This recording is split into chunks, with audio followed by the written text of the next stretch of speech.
రేవంత్ రెడ్డి పర్యటిస్తున్నారు. ప్రస్తుతం మాట్లాడుతున్నారు. లైవ్ లో చూద్దాం.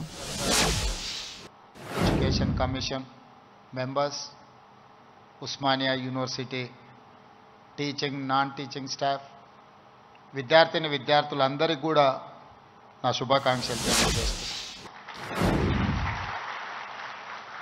ఉస్మానియా యూనివర్సిటీ అనే పదం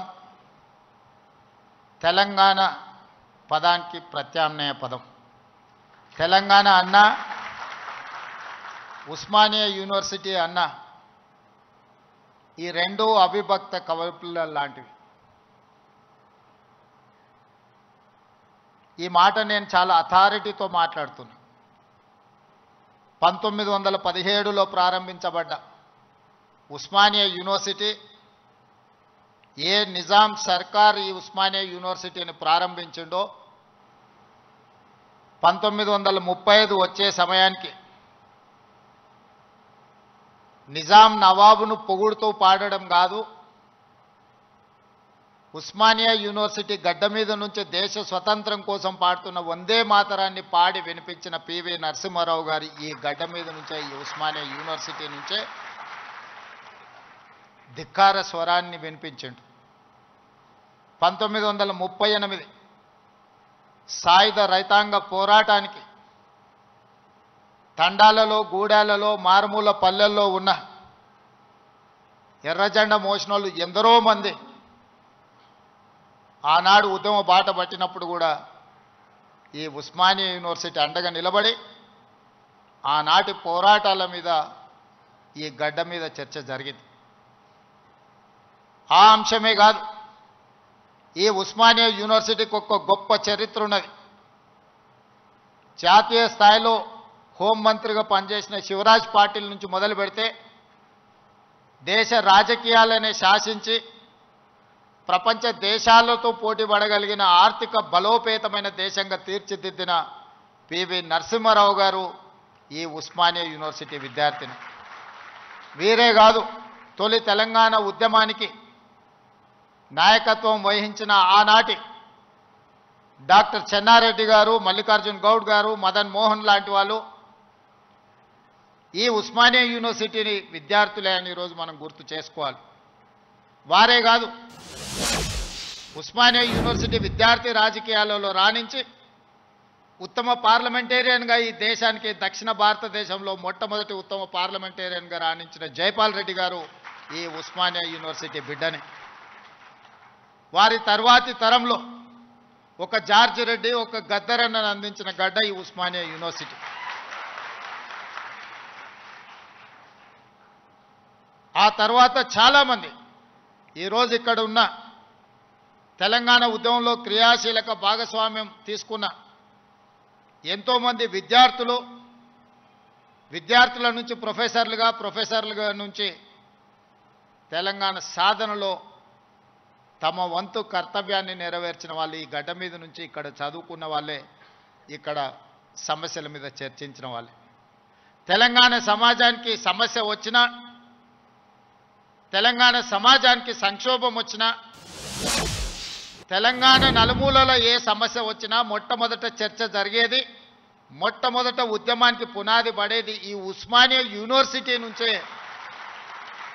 కేవలం ఉస్మానియా యూనివర్సిటీ చదువుకోవడానికి, ప్రభుత్వ ఉద్యోగాన్ని సాధించడానికి కాదు, ఈ తెలంగాణ సమాజమైన 4 కోట్ల ప్రజలకు ఏ సమస్య వచ్చినా ఆ సమస్య మాదిగా భావించి చదువుతో పాటు పోరాటాన్ని నేర్పిన ఉస్మానియా యూనివర్సిటీ ఈనాడు తెలంగాణ రాష్ట్ర సాధనలో రాజకీయ పార్టీలు, రాజకీయ నేతలు వైఫల్యం చెంది ఇక మా వల్ల కాదు అని కాడి కింద పడేసినప్పుడు ఉస్మానియా యూనివర్సిటీ విద్యార్థులు ఉద్యమ బాట పట్టిన తర్వాతనే ఈ తెలంగాణ రాష్ట్ర సాధన కళ సాకారమైంది.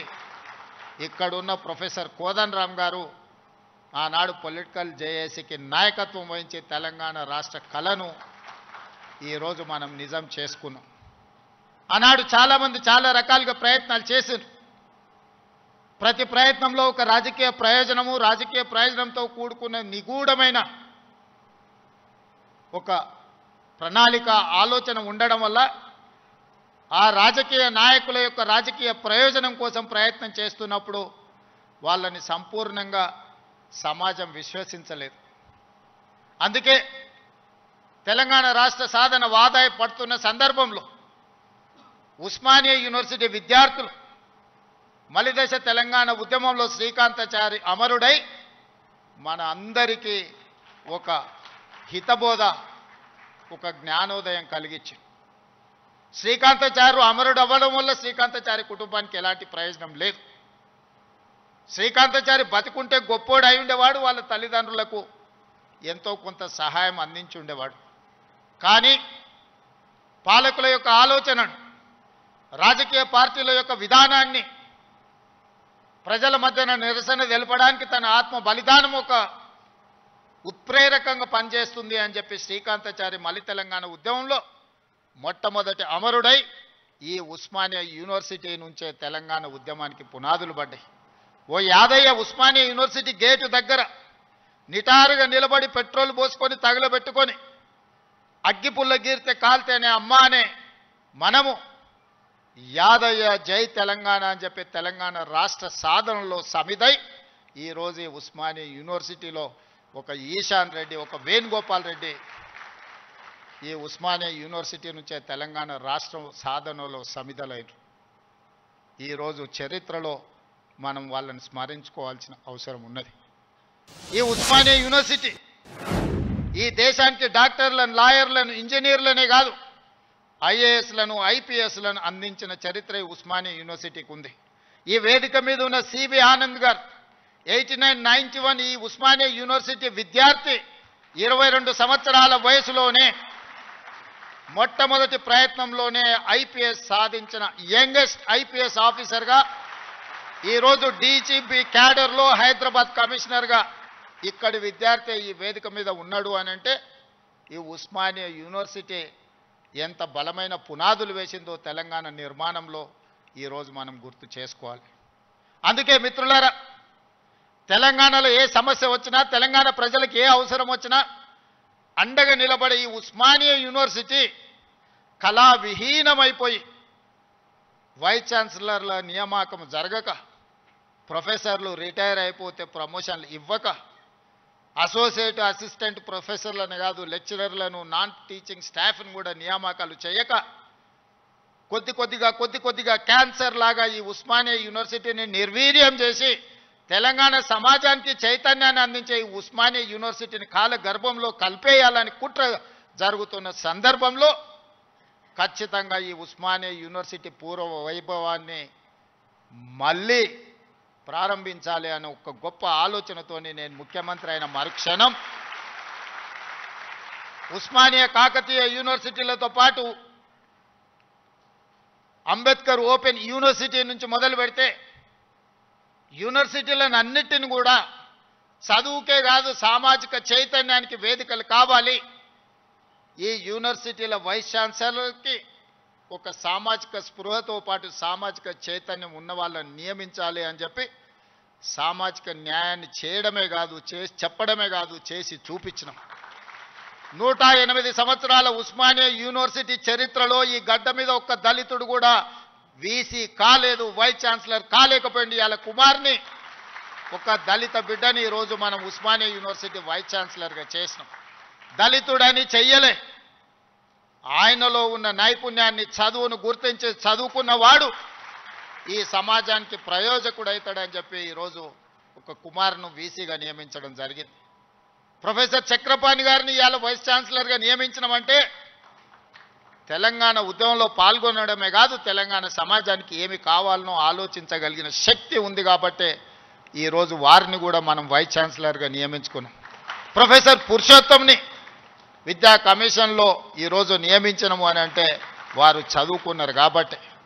ఇవాళ విద్యా కమిషన్ను మొట్టమొదటిసారి తెలంగాణ రాష్ట్రంలో ఏర్పాటు చేసుకుంటే అక్నూర్ మురళి ఐఏఎస్ ఆఫీసర్ని దానికి నియమించడమంటే, ఒక చారగొండ వెంకటేష్ని ఈ యూనివర్సిటీ విద్యార్థిని అందులో సభ్యుడిగా వేసినామంటే ఈరోజు వాళ్ళు చదువుకున్నారు, చైతన్యం ఉన్నది కాబట్టే ఈ సమాజానికి ప్రయోజనం చేకూరాలి అని ఈరోజు బాలలక్ష్మికి కూడా అవకాశం ఇచ్చినామంటే ఈ ఉస్మానియా యూనివర్సిటీ విద్యార్థిని. ఈరోజు దయాకర్ ఇక్కడ ఎమ్మెల్సీ అయి కూర్చున్నాడంటే ఇక్కడ చదువుకొని ఇక్కడి నుంచి రాణించిన విద్యార్థులు వీళ్ళందరూ. ఈ ఉస్మానియా యూనివర్సిటీ 4వ తరగతో 3వ తరగతో లేకపోతే 2వ తరగతో లేకపోతే గ్రూప్ 1 ఆఫీసర్లను ఉత్పత్తి చేయడానికి కాదు, ఈ తెలంగాణ సమాజాన్ని పునర్నిర్మించడానికి అవసరమైన మేధా సంపత్తిని ఈ ఉస్మానియా యూనివర్సిటీ నుంచి మేము ఆశిస్తున్నాం. అందుకే ఇవాళ మిత్రులారా 21 సంవత్సరాలలో ఐఏఎస్లు ఐపీఎస్లై జిల్లా అధికారులుగా పరిపాలన సాగిస్తున్న ఈ సందర్భంలో ఒకనాడు రాజ్యాంగం రాసుకున్నప్పుడు డాక్టర్ బాబాసాహెబ్ అంబేద్కర్ గారు 21 సంవత్సరాల ఓటు హక్కునిచ్చి 25 సంవత్సరాలు శాసనసభ ఎన్నికల్లో పోటీ చేయడానికి ఒక అర్హత పెట్టారు. ఈరోజు మీ అందరి సమక్షంలో ఈ ఉస్మానియా యూనివర్సిటీ నుంచి ఒక కార్యాచరణగా ఒక ఉద్యమంగా ఆలోచన చేయండి. ఓటు హక్కు రాజీవ్ గాంధీ గారు 18 సంవత్సరాలకు తగ్గించినప్పుడు ఐఏఎస్ ఐపీఎస్లు 21 సంవత్సరాలు నిండిన వాళ్ళు ఈరోజు పరిపాలన సాగిస్తుంటే శాసనసభలో 21 సంవత్సరాలు నిండిన యువకులు ఎందుకు ఎమ్మెల్యేలుగా ఉండకూడదో ఒకసారి ఆలోచన చేయండి. యువ నాయకత్వం ఈ దేశానికి అవసరం ఉన్నది. ఇవాళ ఈ దేశంలో ముఖ్యంగా తెలంగాణ రాష్ట్రంలో 18 సంవత్సరాలు పైబడి 35 సంవత్సరాల లోపల ఉన్న జనాభా 65%. ఇదే దేశం యొక్క సంపద. ఈ యువ సంపద, ఈ యువ మేధస్సు ప్రపంచ దేశాలకు ఎగుమతి అయి ఇవాళ అమెరికా సింగపూర్లను అత్యంత ధనిక దేశంగా రాణించడానికి మన వాళ్ళ శ్రమ ఉన్నది, మన వాళ్ళ చెమట ఉన్నది. మరి ఇతర దేశాలకే తమ మేధా సంపత్తిని కరిగించి సంపద గల దేశంగా మారుస్తుంటే మన రాష్ట్రాన్ని సంపద గల రాష్ట్రంగా మనం ఎందుకు మార్చుకోకూడదు? మన యువకులు ఎందుకు మన అభివృద్ధిలో భాగస్వాములు కాకూడదు? ఒకసారి ఆలోచన చేయండి. ఈరోజు ఈ ఉస్మానియా యూనివర్సిటీ చదువులకే కాదు పరిశోధనలకు కూడా వేదిక కావాలి. ఈ ఉస్మానియా యూనివర్సిటీ సమస్యల్ని చర్చించడానికే కాదు సైద్ధాంతిక పరమైన ఆలోచనలు భిన్న అభిప్రాయాలకు కూడా చర్చకు వేదిక కావాలి. సామాజిక సమస్యల్ని పరిష్కరించుకోవడానికి కూడా ఇక్కడ చర్చలు జరగాలి. సిద్ధాంతపరమైన చర్చలు జరగాలి, సాంకేతికపరమైన చర్చలు జరగాలి. వీటి ద్వారా సమాజానికి మేలు ఒనగూరాలి.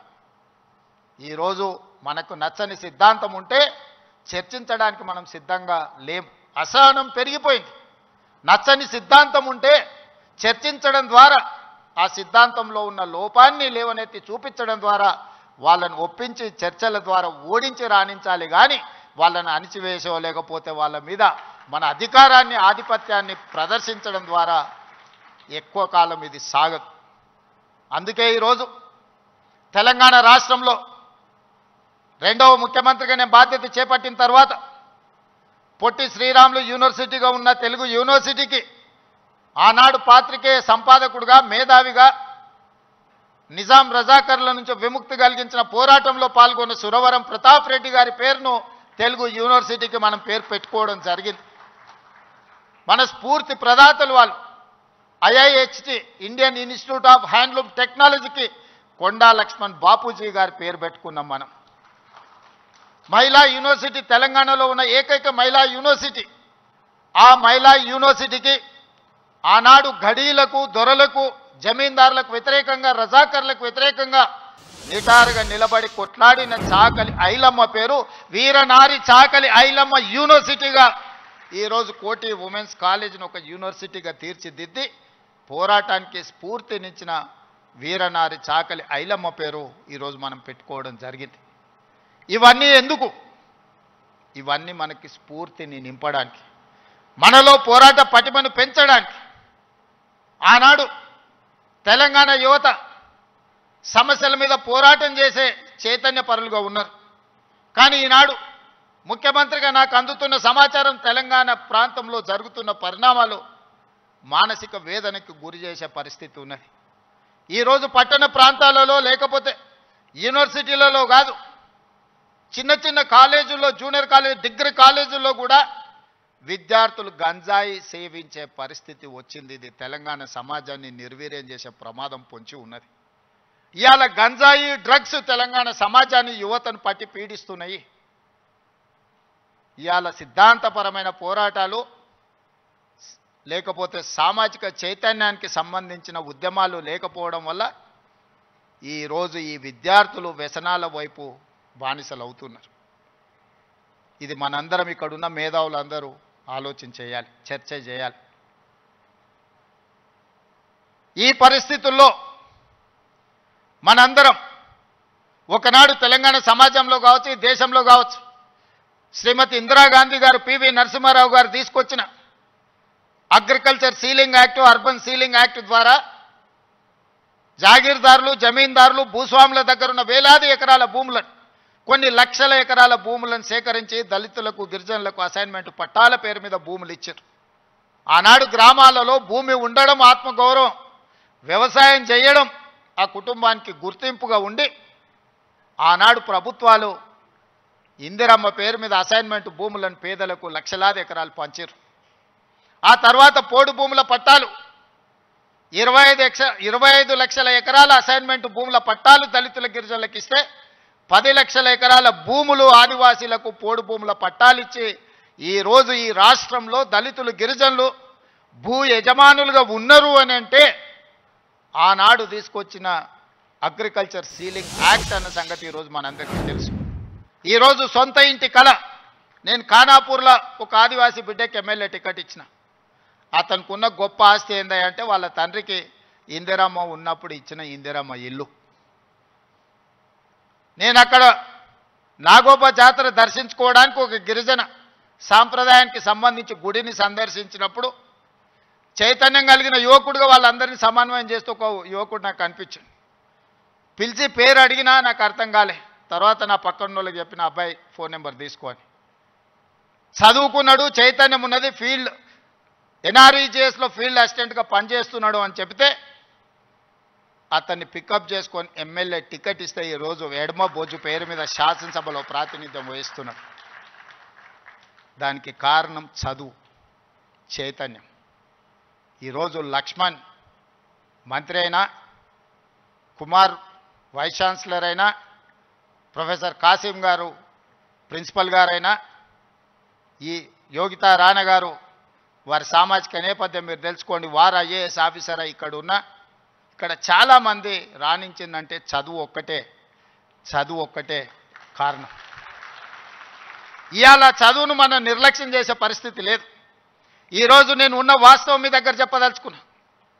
నా దగ్గర పంచడానికి భూములు లేవు. మిమ్మల్ని ధనవంతులు చేయడానికి ఖజానా ఖాళీగా ఉన్నది. ఖజానా ఒట్టిపోయి ఉన్నది. భూములేమో లేవు, పంపకాలు జరిగిపోయినాయి. ఈరోజు తెలంగాణలో 1,50,00,000 ఎకరాల వ్యవసాయ యోగ్యమైన భూములు ఉంటే 96% చిన్న సన్నకారు రైతులే. అంటే ఎకరము, 2 ఎకరాలు, 3 ఎకరాలే.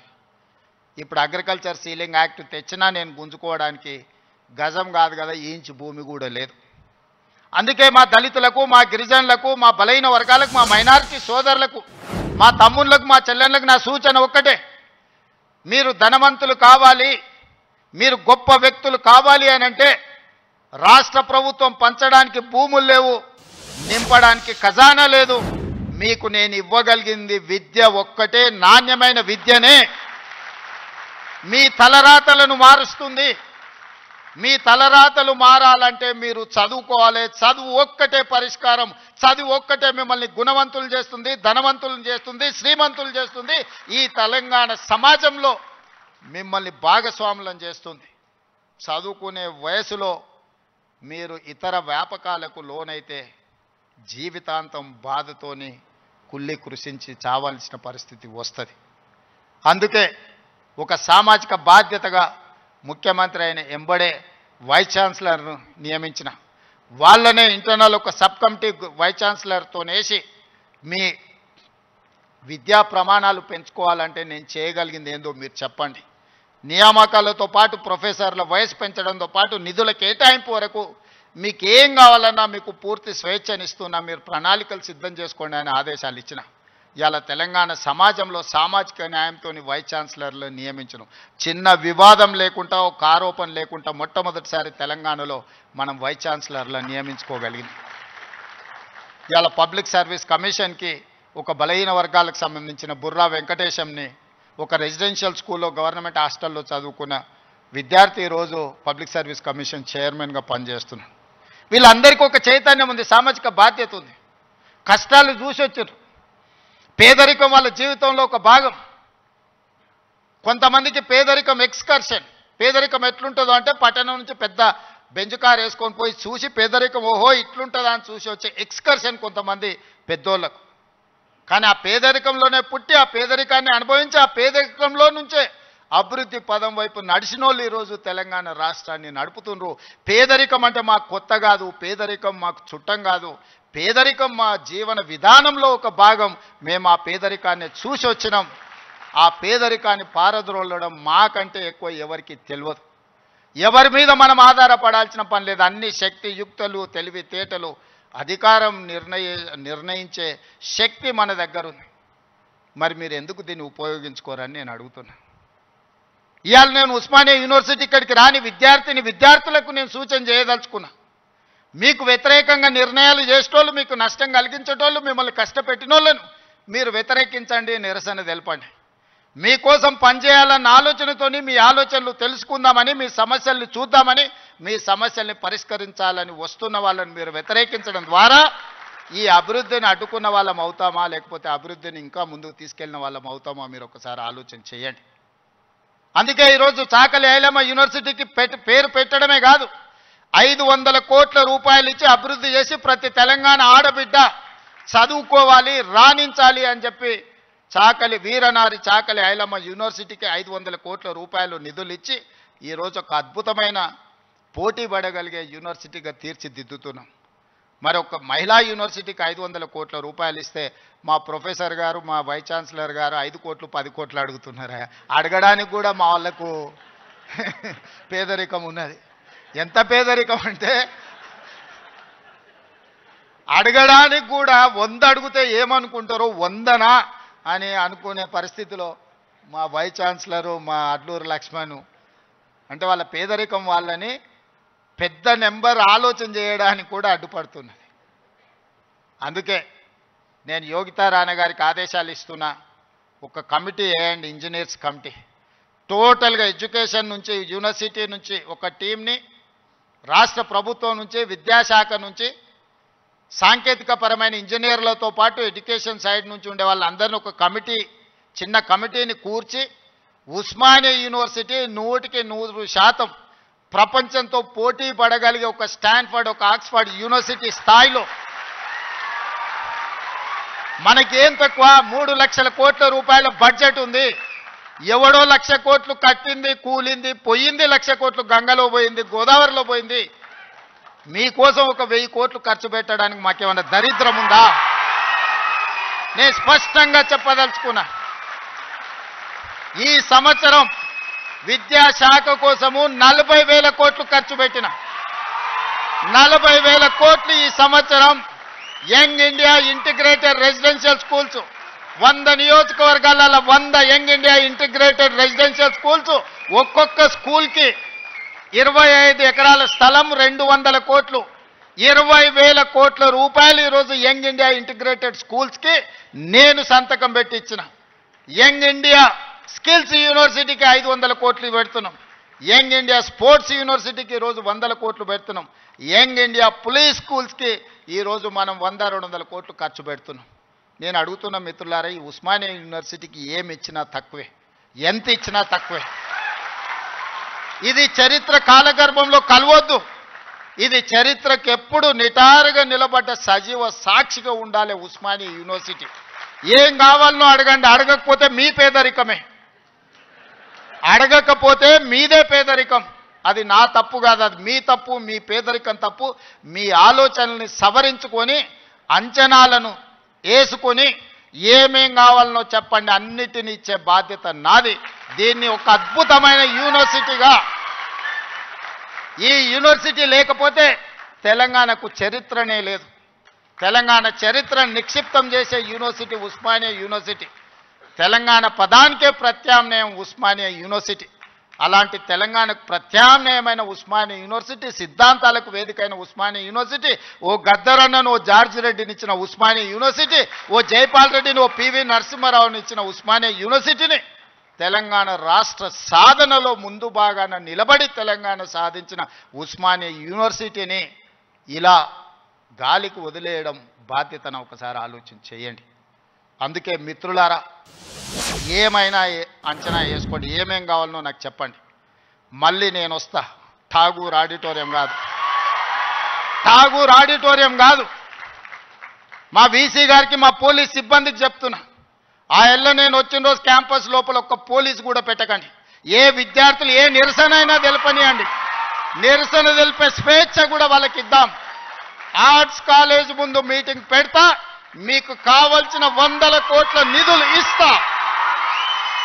మళ్ళీ మీటింగ్ ఆర్ట్స్ కాలేజ్ దగ్గరనే, అక్కడ ఇక్కడ కాదు.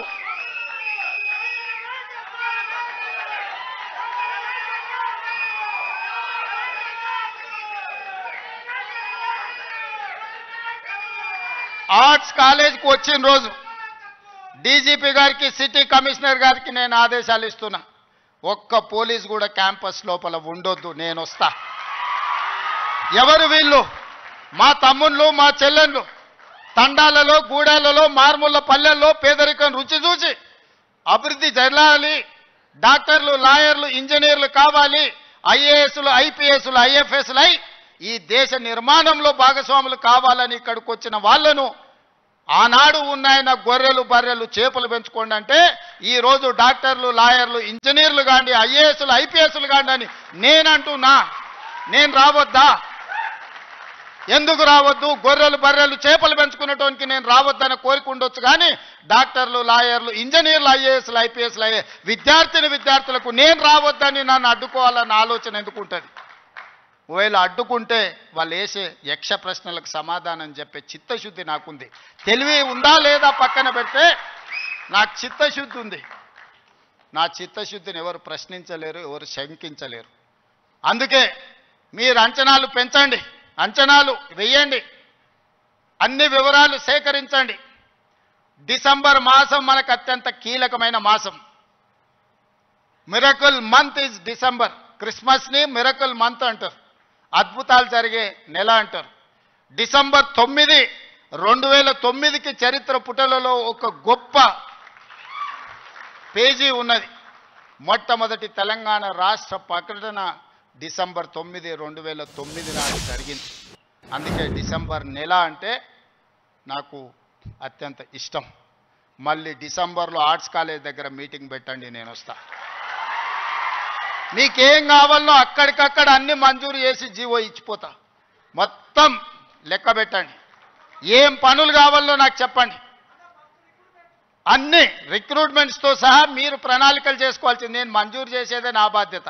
పబ్లిక్ సర్వీస్ కమిషను ఆనాడు గ్రూప్ 1 పరీక్షా పత్రాలు జిరాక్స్ సెంటర్లలో పల్లి బఠానీల కింద అమ్ముకుంటే పబ్లిక్ సర్వీస్ కమిషన్ని ప్రక్షాళన చేసి కొత్తగా నియమించి పరీక్షలు నిర్వహించి దాదాపుగా 85% ఎస్సీ, ఎస్టీ, బీసీ మైనారిటీలు ఈరోజు సెలెక్ట్ అయ్యే పరిస్థితి ఉంటే కొంతమంది అడ్డుకోవాలని కోర్టుకెళ్ళి స్టే తీసుకొచ్చి సంవత్సరాల కొద్దీ 2011లో పబ్లిక్ సర్వీస్ కమిషన్ గ్రూప్ 1 పరీక్షలు జరిగితే 2025 వరకు మళ్ళీ పరీక్షలు జరగలేదు. 14-15 ఏళ్ల తర్వాత నేను పరీక్షలు నిర్వహిస్తే ఫలితాలను ప్రకటించకుండా అడ్డుకుంటారు. విద్యార్థులారా మీరు ఆలోచన చేయండి. 60,000 ప్రభుత్వ ఉద్యోగాలు ఒక్కొక్కరి తలలు లెక్కబెట్టి ఎల్బీ స్టేడియంలోనే వాళ్ళ కుటుంబాలు, వాళ్ళ తల్లిదండ్రులను పిలిచి నియామక పత్రాలు అందించి 60,000 ప్రభుత్వ ఉద్యోగ ఖాళీలను మొదటి సంవత్సరంలోనే భర్తీ చేసిన.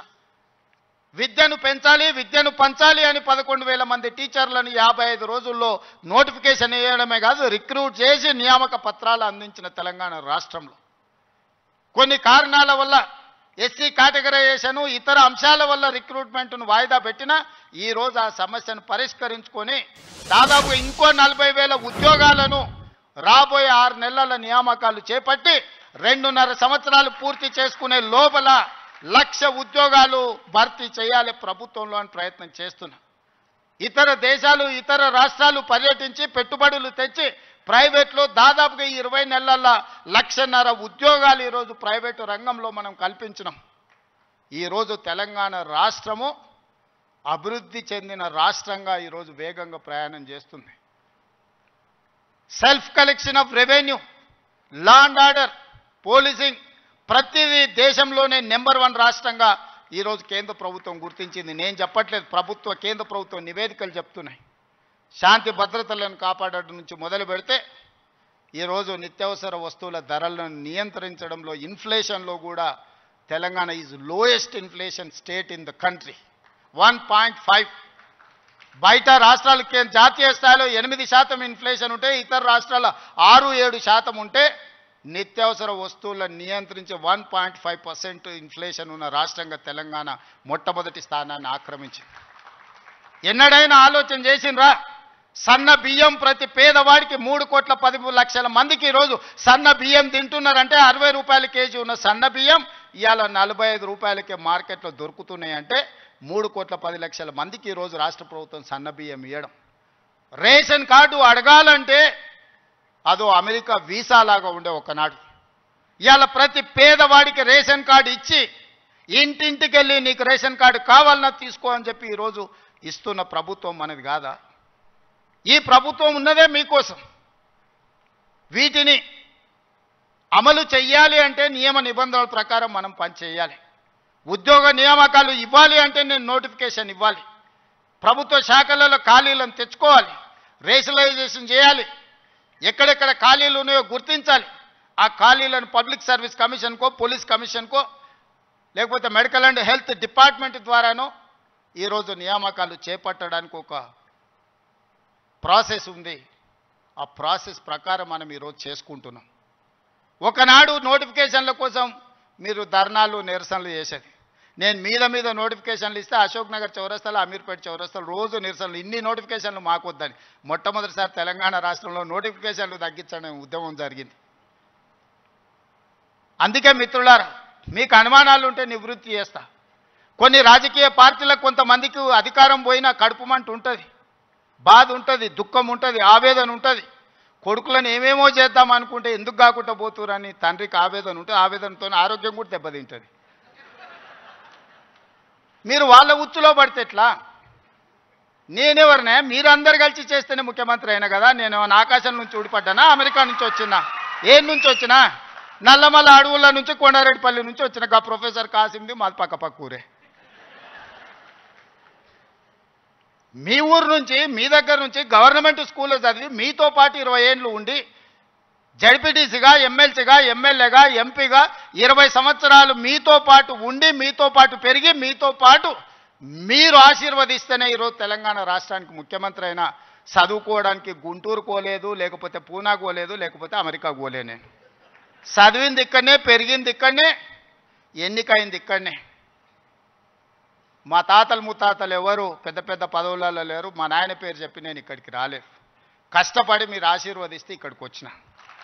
చెట్టు పేరు చెప్పి చింతకాయలు అమ్మదలుచుకోలేదు నేను. కొంతమంది చెట్టు పేరు చెప్పి అమ్ముకునే ప్రయత్నం చేస్తారు. అట్లాంటి వాళ్ళని చూస్తున్నాం. వాళ్ళకి బాధ ఉంది, దుఃఖం ఉంది, కోపం ఉంది. ఎందుకంటే ఉన్న పదంగా ఒక రైతు బిడ్డ ముఖ్యమంత్రి అయితే ఎట్లా, దొరల చేతులు ఉండాల్సిన పెత్తనం పేదోళ్ళ చేతులకు పోతే ఎట్లా అని వాళ్ళకి ఆవేదన ఉంటుంది. అర్థం చేసుకోవచ్చు వాళ్ళ ఆవేదన ఏందో. అట్లాంటి వాళ్ళ ఉచ్చుల పడకండి. సమస్య ఉంటే నాకు చెప్పండి. నా మంత్రులందరూ అందుబాటులో ఉన్నారు. మీ మంత్రి లక్ష్మణ్ ఎవరే? మీ మధ్యలో ఉండేటోడే కదా. పొన్నం ప్రభాకర్ ఎవరే? విద్యార్థి రాజకీయాల నుంచి వచ్చినోడే కదా. ఏ పేరైనా తీసుకోండి. ఈరోజు నా మంత్రివర్గంలో ఉన్నోళ్ళు మీకు అందుబాటులో ఉండనోళ్ళ, మీరు కలిస్తే చెబితే విననోళ్ళ. ఇవాళ ప్రొఫెసర్ కోదండరామ్ గారిని ఎమ్మెల్సీగా చేసినాం. ఎందుకు? మీ సమస్యలు విని చట్టసభలలో ప్రస్తావిస్తాడని. కుట్ర చేసి సుప్రీంకోర్టుకి వెళ్ళి కొట్టేపించారు. నేను మళ్ళీ చెప్తున్నా, సార్ 15 రోజులలో మళ్ళీ ఎమ్మెల్సీకి పంపుతాం. ఎవడడ్డం వస్తాడో చూద్దాం. ఎందుకంటే ప్రజాస్వామికంగా ప్రజల సమస్యల్ని ప్రస్తావించే వాళ్ళు చట్టసభలో ఉండాలనేది నా ఆలోచన. అలాంటి వాళ్ళను పంపించినప్పుడు వాళ్ళకు కూడా పదవి ఉండొద్దని సుప్రీంకోర్టు వరకు పోయి కోట్ల రూపాయలు పెట్టి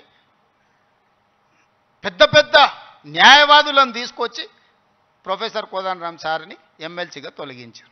ఏం పైశాచికానందం ఇది? ఏం శునకానందం?